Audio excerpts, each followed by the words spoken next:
The classics are classics for a reason. One would hope that the popular books get popular and remain popular because they are very, very good. But sometimes I feel like readers and buyers kind of just go with the crowd, go with the hype train, and once in a while, you need something a little fresh. Something underappreciated can go a long way. So if you need a break from the popular books, here are 5 books that you can read instead.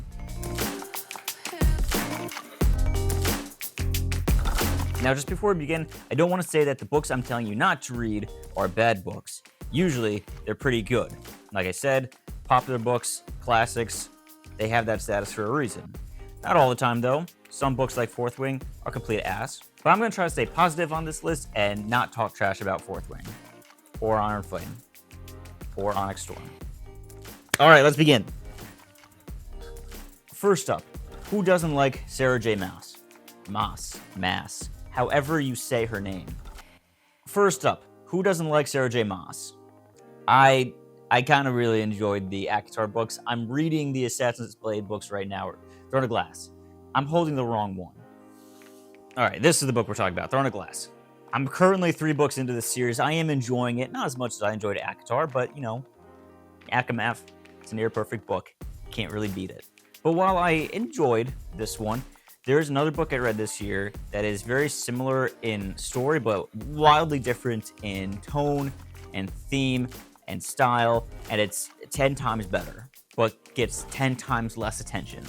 You've heard me talk about it before on this channel. Heavenbreaker. Read the damn book. Similar to Throne of Glass, this book is about a assassin-type character who's recruited to be a royal family member's champion in a big competition, which will lead to them being like the great champion of the king. Except what's different about this one, other than just being better, and not to take away from Throne of Glass, it's just a better book. What makes it stand out and so different from Throne of Glass is, one, it's a sci-fi book. Instead of like medieval fantasy, it's still kind of medieval. It has a very feudal system going on with the great houses. But the tournament she's competing in is space jousting with giant mech suits. It's pretty cool. It's so much fun. And there is an amazing discussion the book loves to have on theology and what it is to have a soul. And it's eye-opening. It is. I did a whole video on Fourth Wing. I'll tag it below. I'll link it below. Check it out. I love this book. This is probably in my top 3. It might be my number 1 for the year so far. It's probably going to stay there, unless the sequel that I hope comes out later this year is better. In the last video I did of this, not the movie one, but the other book one, I talked about how instead of reading the Thrawn trilogy, if you're looking for a Star Wars book, you could read Lost Stars or one of those. But I have another recommendation now because I've read a book recently that's like, okay, wow, that's way better. The Star Wars fandom likes to look at Heir to the Empire as the unofficial sequel trilogy, and that's very fair. It is a great trilogy of books. But if we're talking about, in my opinion, what should have been the next movie they made, there's another one. There's a better option. Heir to the Empire. Shadows of the Empire. This book takes place between episode 5 and 6. It was created as, one of many parts of a new multimedia project at Lucasfilm to keep the series alive between the original and the sequel trilogy. And I went into it wanting to read it, wanting to enjoy it, but hesitant because it was made for the purpose of being a marketing tool. But oh my god, this book is a 5 out of 5. This and the Thrawn trilogy know Star Wars better than any other material in the expanded universe that I've ever read or watched or played in video game style. It's so good, and it reminded me of another book. So, number 3 on this list, instead of reading Shadows of the Empire, you can read this masterpiece, a throwback to classic sci-fi film history as a whole.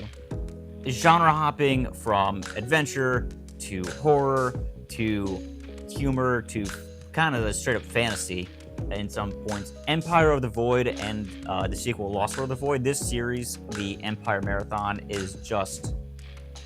I called Shadows of the Empire 5 out of 5. This is a 10 out of 10. I know that's the same thing.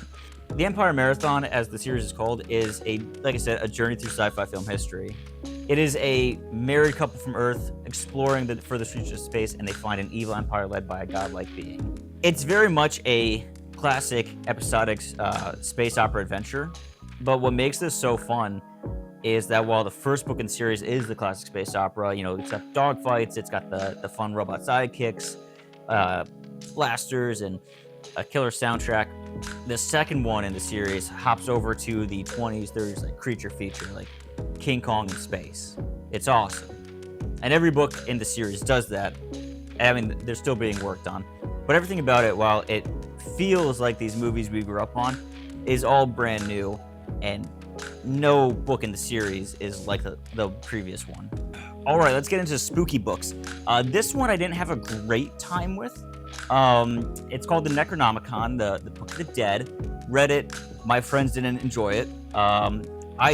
I would say read literally anything else instead. The Bible works pretty well, just not this one. All right, I hope this one isn't too sacrilegious, because you really don't get better than Lord of the Rings. And usually I would say, yes, 10 out of 10 times you should go with Lord of the Rings. It's perfect. That's the kind of page we are. If you don't like it, you don't have to be here. But while this book is perfect and it's my favorite, I can't give it credit for my love of reading. And that goes to Stephen King's The Dark Tower series. This book is this whole series is just a love letter to storytelling. It hops across literally every genre, and Stephen King masters them all so perfectly. This is the story of a Clint Eastwood type cowboy in search of the mystical Dark Tower, this nexus of all worlds. If you've read any Stephen King, you'll notice that they cross over a lot, and this book series is the reason why. This ties not just every Stephen King book together, but kind of all of fiction. It's incredible. It's 7 books long. The first one is pretty short. You can read it in like a day, but by the end, you're devoting your life to it, and you do not mind because it is just awesome. All right, and those are the books I think you should read instead of the more popular ones. You can read any book you want. And again, none of the books that I base these recommendations off of am I saying are bad books. They're all great, except for Throne of Glass. I personally can't consider that one great, but I do think it's really good. Really, read all of the books I talked about here, but like I said, if you're looking for something new, something maybe a little underappreciated, or just don't want to go with the hype for the sake of being a contrarian, any of these books will do.